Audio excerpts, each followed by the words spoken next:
afternoon. Hey. Welcome. Hello, everyone. How are we doing this afternoon? All still alive? Ready to be put to sleep?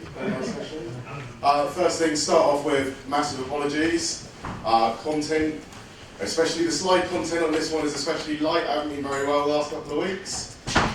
Also, as I've sat in a number of really interesting sessions today, quite a few bits that I was going to cover have been covered by people who are better at speaking and better at presenting than I am. So apologies if we rehash any of that kind of stuff, especially when their native language isn't even English, and they're going to present better than me, but anyway. So, hello, welcome. Who am I? I'm Sean Corrigan. Why should you listen to me? Why should you even care? Who am I? Some of you already know me. I've worked for some of you, I've worked with some of you, I've attended some of your weddings actually. But why should you listen to me? Who am I? I am currently in the throes of what Microsoft are telling us is the world's biggest AVD deployment. So if you're interested in AVD, if you're interested in moving your on-premises VDI users to cloud, maybe you should have some interest in what I'm doing. Outside of that, I've got 15 years in end user experience.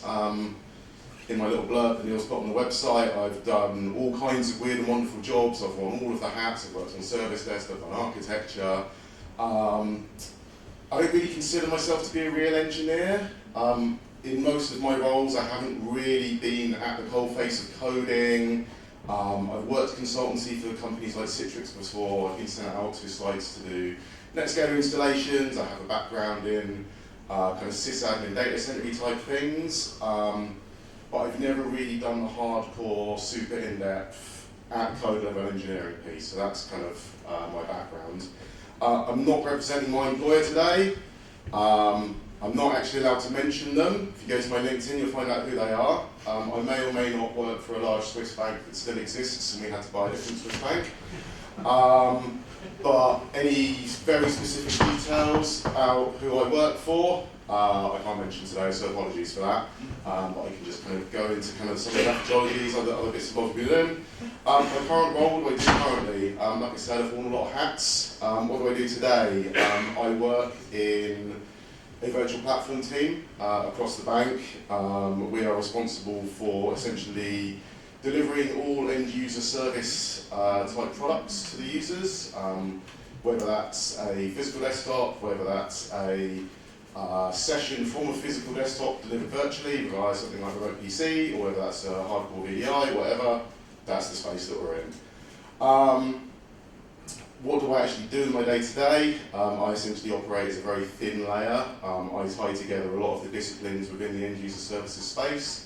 So we've got teams that are looking after Citrix, we've got teams that are looking after app delivery, teams that are looking after image builds, all that kind of stuff. I act as a very thin intermediary between them and our operational teams globally to make sure we can get this stuff pushed out in a timely fashion, hopefully with as few mistakes as possible. And the last thing to note is don't take me too seriously. Like I said, I'm not officially representing my employer today. I'm not allowed, wouldn't necessarily want to be honest. So don't take me too seriously. Some of the things are a little bit flippant. I'm not super serious, so yeah, if anyone's offended, apologies for that. So, what are you doing? What are you doing? What are you guys doing today? I don't know. What are we up to?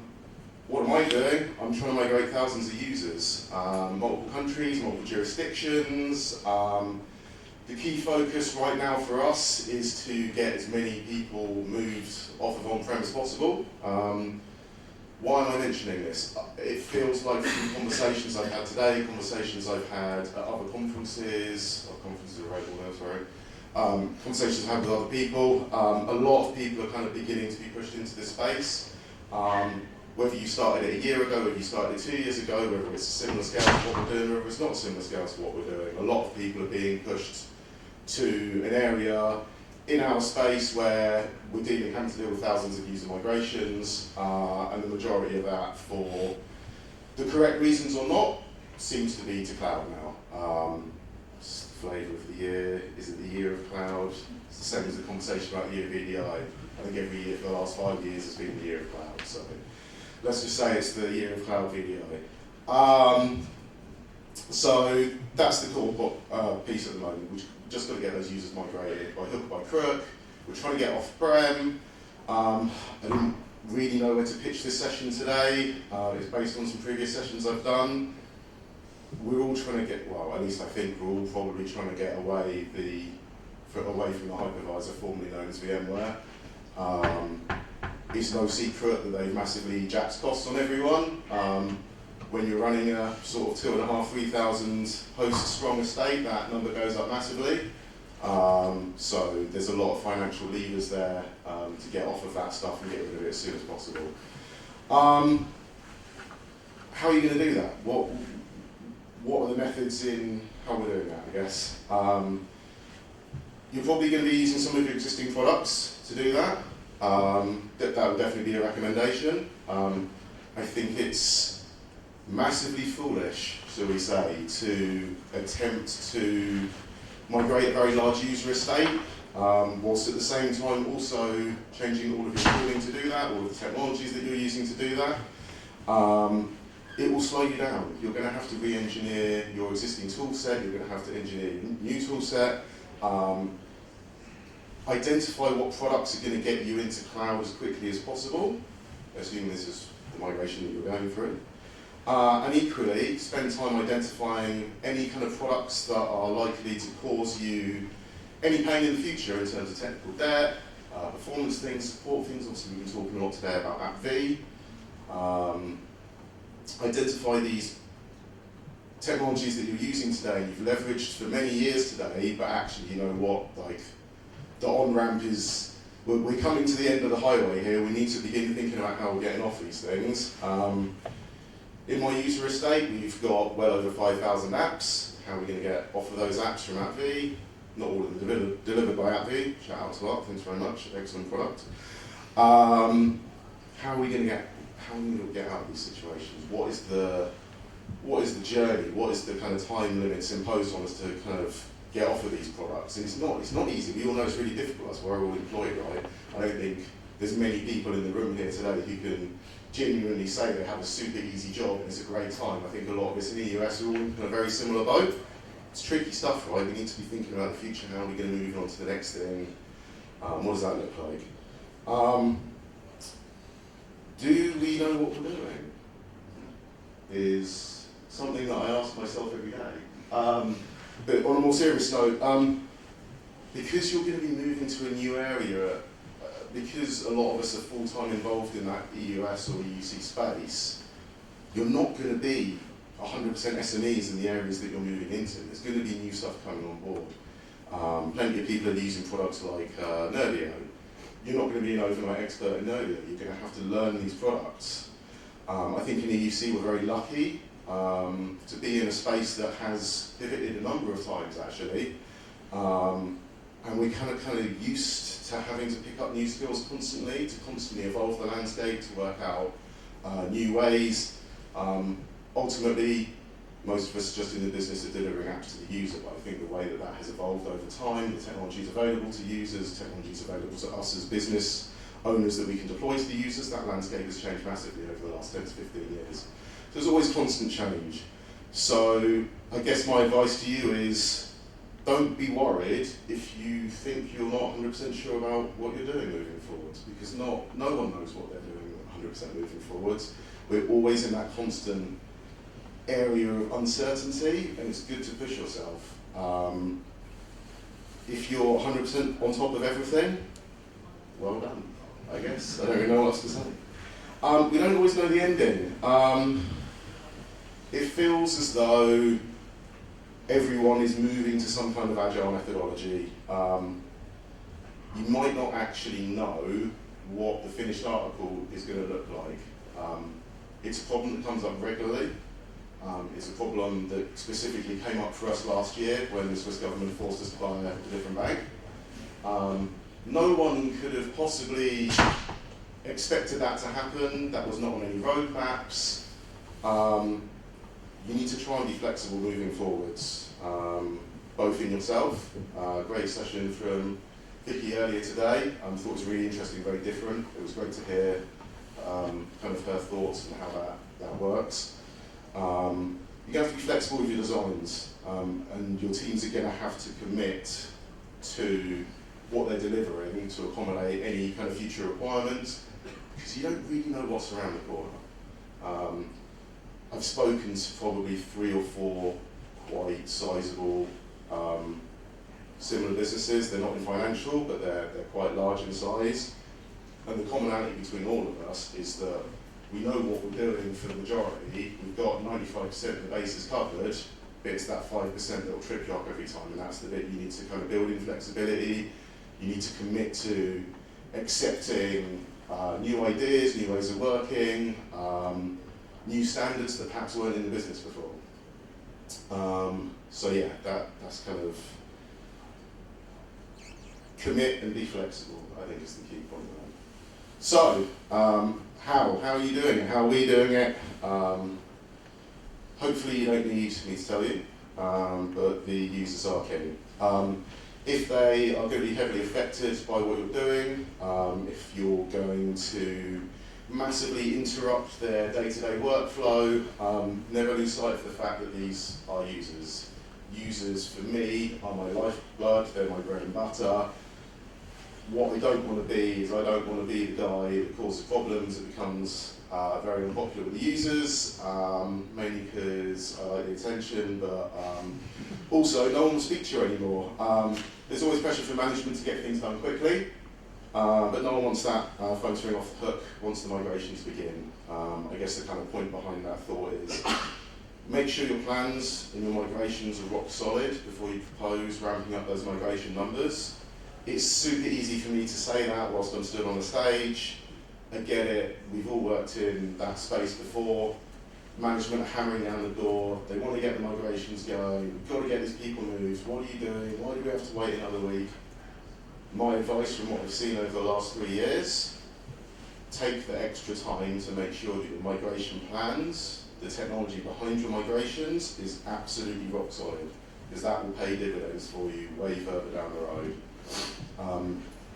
Just to give you an idea of the kind of numbers that I'm working with at the moment, we're currently doing around 10 to 15,000 user migrations across 1 or 2 weekends at the moment, and that is not necessarily on-prem to cloud, but also from cloud to cloud, because we're just in the process of going from Windows 10 to Windows 11, which should potentially be quite easy, but actually as a technology stack for us is quite different. The types of machines we're using is different, the way we're building it in Azure is slightly different, and it is a migration in itself, and the kind of, we're re-going through that iterative process to the lessons learned when we moved users from on-premises to cloud. We're going through that process again now to try and improve the surface when we're moving users from Windows 10 desktops to Windows 11 desktops. Only change what you need. You need to change, everyone needs to change, right? We're going to have to change, it's a big shift. We can't not change anything and magically have all of our users running out of the cloud all of a sudden. But you probably don't want to change everything. You definitely don't want to change everything everywhere all at once. It will seriously slow you down, purely just because of life. Murphy's Law. Classic unknown unknowns, to quote Donna Brumstall, great quote. You will encounter problems if you've decided to change core parts of your solution, or even the entire solution, which I've seen once before. You are going to encounter major problems, and you're never going to reach that critical mass or that critical rate of the ability to do your migrations, because you're going to be at the coalface firefighting these problems you've never seen before. Because you've never used this technology before, you've never deployed. Even, sorry, I misspoke there. It may even be a technology you have used before, you just haven't deployed it in this particular manner. If you're using something in a manner that you've not used it before, there are going to be unknown problems, there's going to be unknown faults. I don't think there's a single vendor who can say with a straight face their product has 0 bugs. We find bugs all the time, right? So when you're going through these large-scale changes, make sure that you have a solid base. Don't go in and change everything. It's going to cause you problems moving forward very rapidly. Divide and conquer. What does that mean? Not a warfare thing, just very simple. I like to be nice to the users. Don't try and cover off all of your use cases simultaneously. In a 100,000 plus user environment, we have a lot of different use cases. To embark on a journey of trying to transform all of those use cases overnight is just never going to work. You need to apply some kind of sensible methodology to it. Whether you go for the low-hanging fruit, great, you can get those numbers up really quickly, you can get some confidence in what you're doing, get some confidence in the technology, brilliant. But the key there is, do not try and do all of your use cases simultaneously. It will also help with your iterative process if you're trying to go through a methodology where you start off with kind of MVP 1, 2, 3 type scenarios. Picking off individual use cases which have certain requirements, that will help you to build your pace and build your confidence in the solution. Once you've got those absolutely nailed, then you can really begin picking up the pace. I guess not necessarily slow and steady, but for me it's much easier to walk before you can run instead of trying to win the 100 metres straight off. I think that's just a sensible approach, but it's not new at all for people to say that they've attempted the 100 metres before being able to walk, so just be careful for that. Scripts are cool, code is cooler. So this is kind of, again, a new technology piece. Hopefully if you've done anything like this at scale, you'll be well versed in using scripting to hang together large pieces of your environment, whether that's, I don't know, scripted installations of VMware with vCenter installations and the vSAN backend and installations of creation of VMs and installation of Citrix on those VMs and SQL and everything else. Really cool. All good stuff, right? That's kind of old hat now. We're moving into a different world. Lots of initiatives mean that moving forward you're likely to have to adopt technologies that may be foreign to you. Again, this comes back to the kind of being flexible and to kind of learn new stuff off the hoof. CI/CD pipelines, things like Git versioning, all kinds of pieces that are going to be new to you. These are really going to help you moving forwards, especially at scale. We're going to cover off a little bit in a section around limitations. Having reusable kind of pipelines, modules, pieces of code to do your deployments is going to massively help you moving forwards, because despite the sales talk, code is not infinitely scalable. It does have some limits, lots of limits, run into all of them. And being able to break down your deployments and break down your deliveries into easy to digest modules will not only help you to deploy at scale quicker, it will give you that kind of consistency, and it will also enable you to reuse those modules and change them slightly for the kind of divide and conquer use cases. Like I said, each individual use case may be slightly different. If you have a strong, solid base in those modules, you can kind of modify each of them slightly for each of those use cases. Okay, so on to arguably something moderately more interesting. What have we seen? What have I seen at scale? So to give you an idea of what we were doing, we had an environment of 200,000, 3,000 VMware hosts hosting lots of users on-prem. And one day the boss comes in and goes, right, we're going to Azure, get it done lads, we're going, see you there. Wow, okay, right, well how are we going to do this? Fine. With the best will in the world, whilst you're doing your migrations, the boss is going to be super keen. They're going to be all over you. They're going to be like, yeah, let's smash those migrations. It's going to be wicked. Don't forget about all the business as usual stuff, though. But we've also got to do all these migrations. So you very, very quickly find yourself in a situation where you're not only having to manage your current stuff on-prem. Maybe it's already in cloud, who knows. You're not just having to manage your current platforms. You're also having to iterate and manage, lifecycle manage, patch, all this kind of stuff. All of your new stuff as well.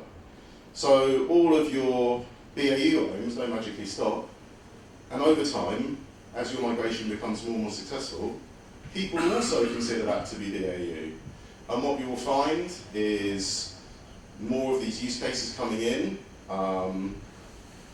will cause you to lose focus. You could have the best team in the world, you could have the best project management over the top, although that appears to be disappearing in industry generally.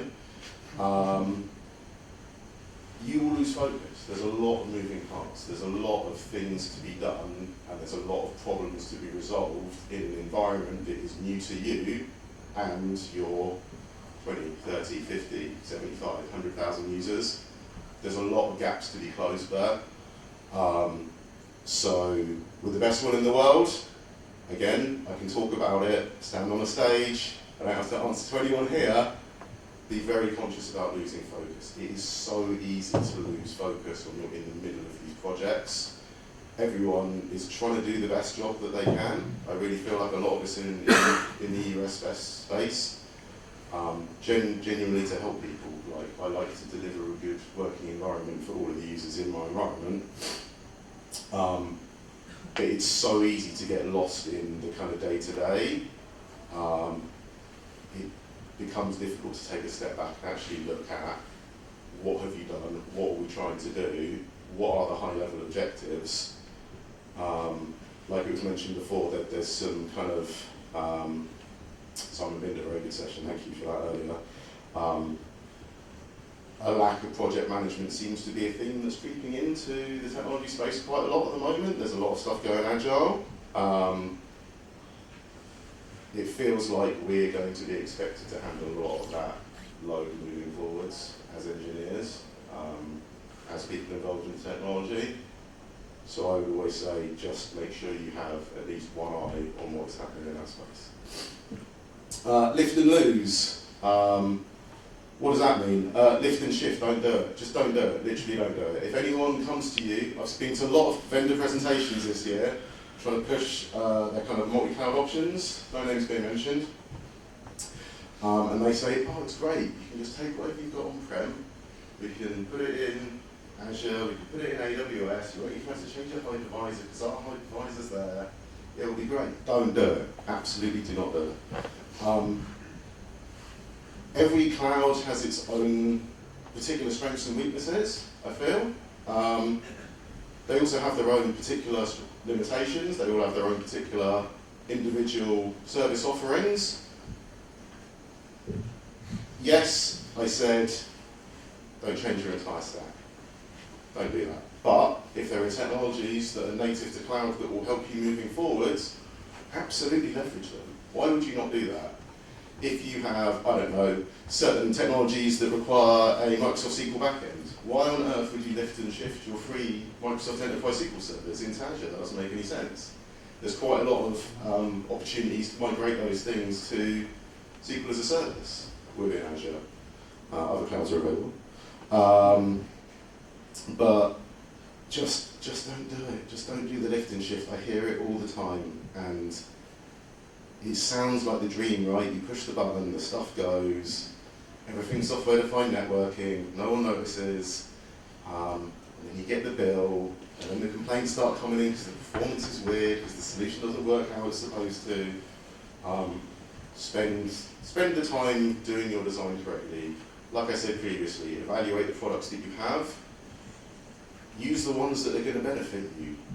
Try and work out an exit plan for the ones that have a limited shelf life. Yeah, that's it. Expect the unexpected. Things are going to go wrong. Things are going to go wrong in ways that you couldn't have imagined, which is great because hopefully you've already kind of built some of those contingencies into your design. You've kind of planned for some of those things. But also it goes very wrong in many ways that you couldn't possibly have imagined. Cloud brings its own set of unique problems. And that's in addition to all of the normal problems that you genuinely just encounter using many of these kind of products. Every time a new version comes out, we always encounter problems. So just expect the unexpected. It is an interesting space to be in. I don't want to call out any cloud specifically, but because I'm only on one cloud, I can only call it out specifically. But we have had issues in the past where, for example, you have tried to turn some machines on and the machines do not turn on for the day. So sorry, apologies to anyone trying to use machines in Switzerland, probably me. Also, shout out, Easter S2, North Europe. So, things will go wrong. Things will go wrong all the time. So make sure you have this experience, you have a wealth of experience in your teams. Just be aware that moving to cloud doesn't suddenly mean that things are going to be better and going to work more reliably for you if they weren't reliable on-prem. It will find a way to trip you up somehow, so just be aware that will be. Inconsistency is consistent. You may have transitioned to a new way of working. You may have adopted the latest and greatest CI/CD techniques, pipelines. You might be amazing, you might have everything deployed via code,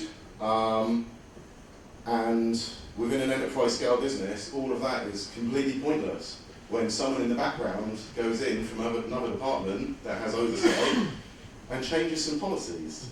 They decided to implement some new standards, or they've completely removed the ability for you to work in the ways that you've been working previously. Some examples of that I can certainly point to. We've seen updated security advisories from the vendors. They've said, oh, actually, this way that you were looking at storage before, which was great and we fully support you on, we now recommend that you never use it ever again because it's a security risk. So you then obviously have to go in, you have to rebuild your pipelines, you have to reevaluate your technologies, you have to kind of go through those steps again. So just be wary that hopefully, I mean, it would be great if we were all in control of our own destiny. In a lot of environments of this size, EUS are probably not the only department involved. There will be other people getting their hands into the bowl who will cause you problems. Not to talk down about them, like I get on very well with a lot of the other sections within the business of my current job. So if everyone's watching, respect. But it's just life. Security, like I said, security is absolutely key. It's a core focus for everyone at the moment. The security landscape is ever changing, and you will just get stuff that will come on you like a ton of bricks very rapidly, and you're going to have to pivot very quickly.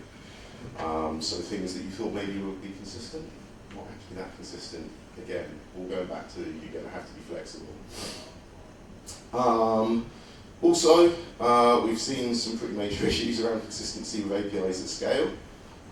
So it's key to build some robustness into your routines, into your code.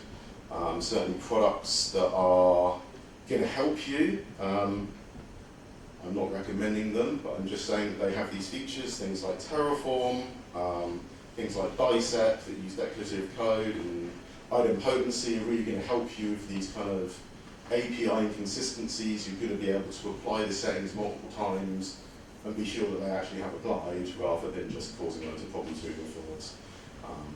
Using those kind of tool sets are going to make your lives a lot easier. Okay, so the limitations of no limits. This is a huge topic, so I've kind of boiled it down to one sentence unfairly. What I mean, to be brutally honest, when the salesperson goes in to meet your boss and says, we can deliver you whatever you want, wherever you want it now, that's the first lie. They can't. Of course, there's limitations everywhere. When designing your environments, you've got to be very aware of your limitations, whether that's kind of hard limits based on numbers, whether that's API access rates, whether that's performance related or otherwise.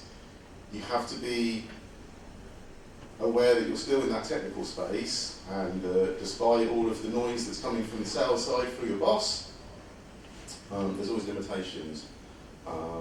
Some of you are probably thinking, sure, your team needs to start getting there's limitations, but so many implementations I've seen, people have just assumed that things are going to work at scale, and very quickly they've run into quite low limits in the environment. Excuse me.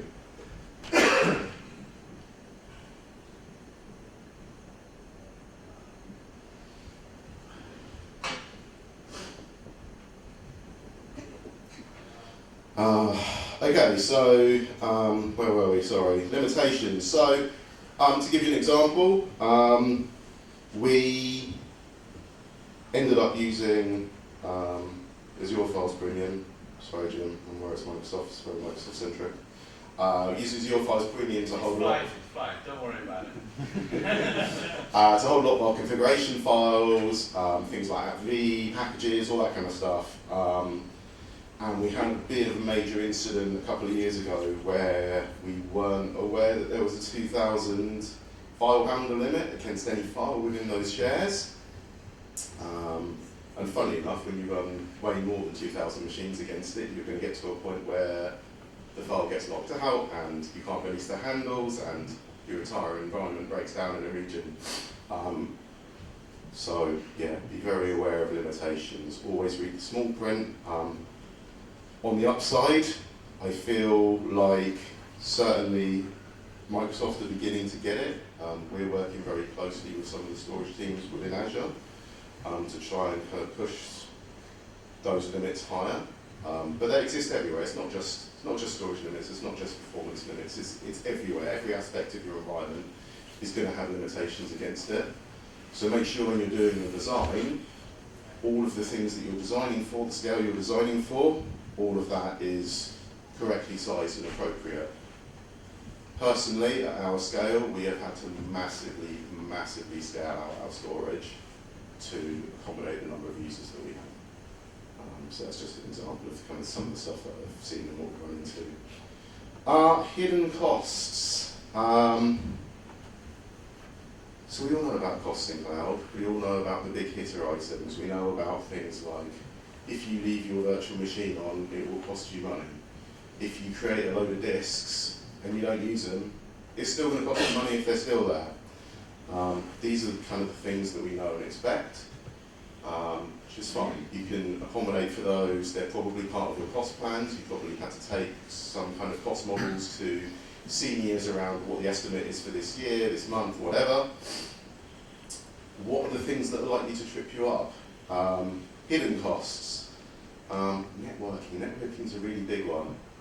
Really big, especially at scale. Our kind of scale, we are running hundreds and thousands of dollars worth of networking in the back end that no one ever really talks about because it's a networking cost. You just go and deploy it and the networking people look after it, at least they do within our business.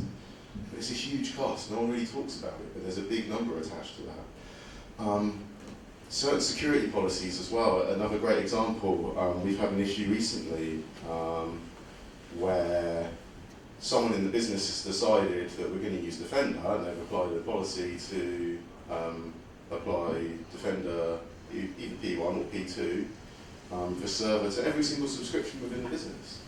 The beauty of these particular policies is not only does the money get siphoned directly into Jim's back pocket, but also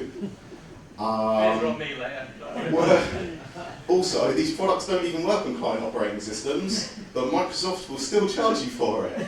So if you have 2,000 machines that are in a subscription, none of which can take the policy, you'll still get charged for 2,000 machines that have a functionality that they cannot use. Also on top of that, there's a good chance you're already paying for licensing for Defender. There's a good chance you've already got Defender as part of your E5 licensing, which you're already using on your VDIs. So not only is Jim getting a load of money into his back pocket, you've already paid for it already. Like these are the kind of things. This goes back to the top item, which is the loss of focus. Big environments are complex. Even small environments are complex, and we have a very difficult job, difficult role. To try and hang all of this stuff together. I would say the number one thing to kind of watch out for in terms of hidden costs is to not be paying attention to them. That's the absolute killer. I think we are making progress, the vendors are making progress. Certainly there's some workbooks that are coming out on Azure. There's some new tool in AWS that is getting better. The vendors are beginning to put more kind of current and predictive cost tooling into their products. Certainly Nodio have got some stuff in there, Citrix are coming out with some stuff there. I've got no idea what's in Omnissa, but I have to assume that there's going to be some technology in there that's very similar, based on what they had before. I think one of my top tips at scale, some kind of cost management, cost display, cost analysis type product will probably pay for itself within the first couple of months. I'm not a salesperson for a cloud cost product, but certainly from what we've seen, we have picked up problems with our billing way ahead of time, and by ahead of time I mean before the end of the month. So our FinOps people, they give us a report once a month. We've picked up stuff within sort of 3 or 4 days that we wouldn't have been notified until the end of the month, and that again has literally saved us upwards of kind of hundreds of thousands of dollars month on month.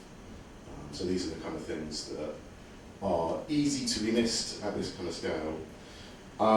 So I've waffled on for quite a long time now, and again apologies for the slightly rambling content, but that is pretty much me done for the moment.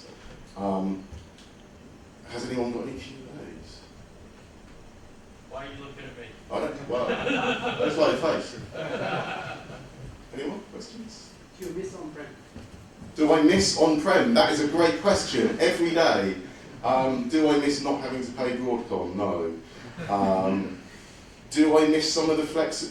It's tricky to answer, right? I think I miss some of the control. Certainly running all of these environments at scale, the updates that come through to the control plane within Azure, they don't give me confidence when I'm doing something. Like, it will do it, but I don't know when it's going to do it. I just know that it might or may not do it within the next 5 or 10 or 15 minutes. I do miss that. I miss having some of the control around the way I'm building things as well. In terms of, do I miss having to stage, patch and rebuild 2,500 servers every month? No. I don't think anyone misses that, but it's horses for courses. There's lots of tricky things that are better in cloud, and there's certainly a lot of things that are better on-prem in my opinion. Jim was first. Oh, Jim? So when you talk about infrastructure as code, do you find that cloud really helps with that compared to an on-prem environment? It's an interesting question, because I don't, as a unit, we've never attempted that work style, but on-prem. So it's a very different world for us. When we move to using kind of GitLab for everything, everything's infrastructure as code, everything's very well managed, it's very heavily regimented, everything's kind of pipelined, there's no human access to go and deploy stuff now. All of those pipelines have to be set up in code first before we can run them. I don't know, but that said, we are using things like Terraform, which is obviously semi-agnostic. Could we go off and write a pipeline and stick a runner on-prem and use Terraform to do exactly the same stuff with some of our kit on-prem? Yeah, probably. We're not doing that because it's a waste of time, because we're trying to get off-prem. But you know what? If we have the news to do it, if it turns out that actually, yeah, we do need to still keep running some stacks on-prem, I think it would be totally manageable based on the tool set that we're using today. It's just not something we've entertained. Cool. How have you found Azure and or any cloud with regards to the high regulatory compliance that you have to comply with? Ooh, very interesting question. Excellent. So finance, highly regulated. Also Swiss bank, super highly regulated. We also have many subsidiaries and many even more highly regulated, as if that's even possible, countries in Switzerland. So we've got places like Monaco, Luxembourg, certain entities within China, Taiwan. So China and Taiwan for me are the outliers. Very, very difficult for us to do anything in cloud there. Obviously Microsoft don't even run the cloud in China. It's off to FIO 21, whoever it is. So getting the sign off, getting the okay, some of the technology we're using there is just not cool. So we have almost fully transitioned to Citrix Cloud. Getting sign off even to use that against on-prem stuff in China is kind of a no-no. But outside of that, I think it's been okay. There's been a lot of conversations with a lot of regulatory people, both kind of local jurisdictions, whether that's authorities in the country, or whether that's our own internal kind of data protection people. Every conversation is different, and certainly we've had to work quite closely with the regulators and the internal regulators and the vendors to ensure that everything's lined up. Microsoft actually have a very, very interesting paper specifically around data sovereignty and standing up cloud solutions in Azure for Swiss financials. Quite what spurred that on, I don't know, it wasn't us, but it goes very in deep. If you haven't seen it, I actually probably would recommend a read. It's very interesting if you work in any industries that have any kind of regulation against them. You're not going to get the same questions, but you're going to get similar types of questions around data protection, access from the vendors, how can you cover off X, Y, and Z scenarios. And I would recommend that actually as a paper to read, not only to send you to sleep, but also just to give basic information. It's quite a long one, but there is some genuine real gold in there. And then, if you go right back to the beginning of the project, when Azure was selected, was there one major factor that led it to be Azure versus AWS, or was it manufacturers, or was one big one? That's still be a limitation today. I'm wondering what's changed in the meantime.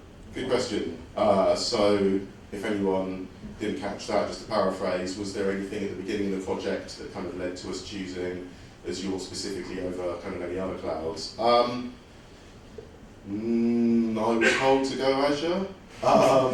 Is the long and the short of it. I think as purely just at the very lowest level, as a platform for running VMs, there's like no difference between any of the clouds, right? We can go to anywhere else, Alibaba, GCP, whatever it is, VM's a VM, right? But because of the space that we operate in, because of some technologies we're using, we're obviously a very Microsoft heavy house. I think it would be disingenuous to suggest that there are other cloud providers today that have as complete a stack against the Microsoft software set that Azure does. Whether that's fair, not fair, that's a topic and a debate for another day. But certainly I think as an overall business, Azure is a good fit for us because of the number of very large Microsoft technologies that we're using. This is not an endorsement, it's just how it is. Perhaps it's a topic maybe for later for the round table. I'm curious if people think that's still the case now versus 3, 4, 5 years ago. Is it still as big a difference that economy to gain from? That's interesting. Hat tip though to Jim Microsoft, I was saying, but just finish the question. We can discuss that in the round table. Yeah. Any more questions? Otherwise, there's one last question that we'll go back. What sort of user feedback have you had? The desktop experience metrics better, worse, the same? Good question. Yeah, we kind of, well, I didn't, earlier we touched on some of the kind of user experience type stuff before. Generally, it's been quite positive, but it's not a like-for-like environment. So before, we had 3, 4, 5 users using a single virtual machine based on Windows Server 2016 or 2019, so it's a very multi-user centric environment. And whilst we've seen some instances where we're suffering because of RAM, because obviously now we've gone to kind of one-to-one VDI, every user has less RAM. We do have a small pocket of users where actually we probably need like 20 or 30 gig of RAM for their apps. But generally overall, because we're giving everyone an isolated instance of compute and RAM and everything else, the feedback overall has been quite positive. Obviously there's some issues. I think probably the biggest issue for us right now is the fact that we've spent the last 15 years trying to get the workload very close to the desktop, and now I'm in the space where actually I'm having to move the desktop out of the data center into Azure, and some apps are suffering because of that chit-chat down the express route or whatever technology we're using. We've been told we can grin and bear it because as a company, all of those apps will also appear in Azure within the next year or two. Okay, thank you. Cool.